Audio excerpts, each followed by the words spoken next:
ফের উত্তপ্ত হয়ে উঠেছে মিয়ানমারের পশ্চিমাঞ্চলীয় রাখাইন রাজ্য। পুরো অঞ্চলটি এখন দখলের পথে আরাকান আর্মি। দেশের অন্যান্য অংশে সামরিক জান্তার কাছে নিয়ন্ত্রণ হারালেও বাংলাদেশ সীমান্তবর্তী রাখাইনের 17টি শহরের মধ্যে 14টি আরাকান আর্মির দখলে। আর এখন চোখ রাখাইনের রাজধানী সিতুয়ে ও কৌশলগতভাবে গুরুত্বপূর্ণ কিয়াওকফিও শহরের প্রতি, যার সঙ্গে জড়িয়ে আছে চীন ও ভারতের ব্যবসায়িক স্বার্থ। রোহিঙ্গা সমস্যা নিয়ে বাংলাদেশ দীর্ঘদিন ধরেই ভুগছে। এমন পরিস্থিতিতে রাখাইনে যখন নতুন করে উত্তেজনা বাড়ছে, তখন প্রশ্ন উঠেছে কি আছে রোহিঙ্গাদের ভাগ্যে। তাছাড়া নিজ স্বার্থে মিয়ানমারের অভ্যন্তরীণ যুদ্ধে এখন তীক্ষ্ণ নজর রাখতে হচ্ছে ভারত ও চীনকেও। সে সবই জানাবো আল জাজিরার প্রতিবেদনের আলোকে। সঙ্গে আছি আমি কাশফিয়া রুহি।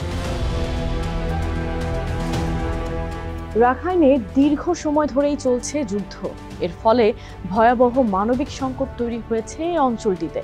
জাতিসংঘ বলছে 20 লাখেরও বেশি মানুষ অনাহারের ঝুঁকিতে রয়েছে।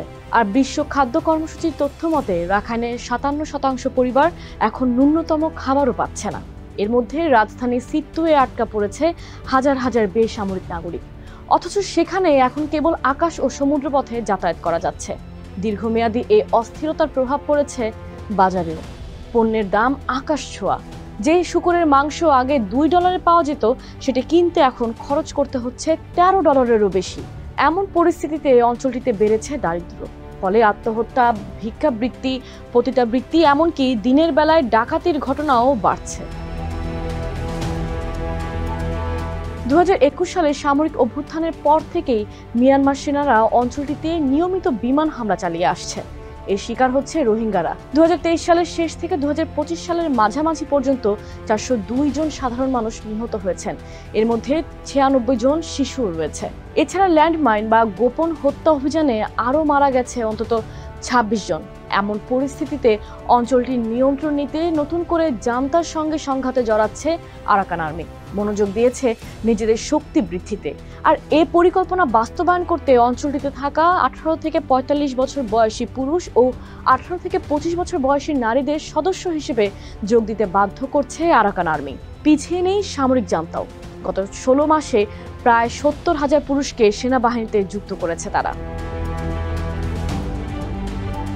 রাখাইন মানেই রোহিঙ্গা সংকট। 2017 সালে অঞ্চলটিতে রোহিঙ্গাদের উপর ভয়াবহ দমন পীড়ন চালায় সামরিক বাহিনী। 7,30,000-এরও বেশি রোহিঙ্গাকে বাংলাদেশে পালাতে বাধ্য করা হয়, যা এখন মিলিয়নের ঘর ছাড়িয়েছে।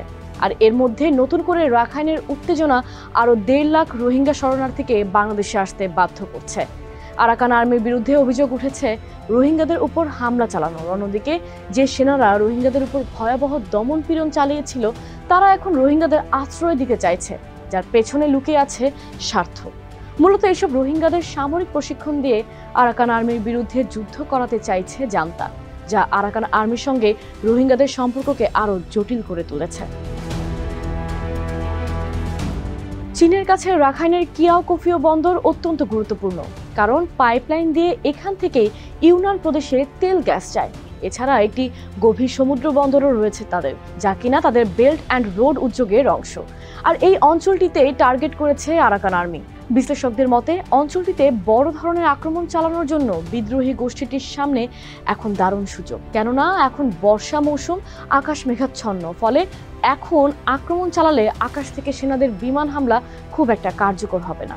আর এই পন্থা অবলম্বন করে আরাকান সেনারা যদি কিয়াওকফিও দখল করতে পারে, তবে সেটি হবে গৃহযুদ্ধের অন্যতম বড় মোড়, যা এখন গভীরভাবে পর্যবেক্ষণ করছে চীন।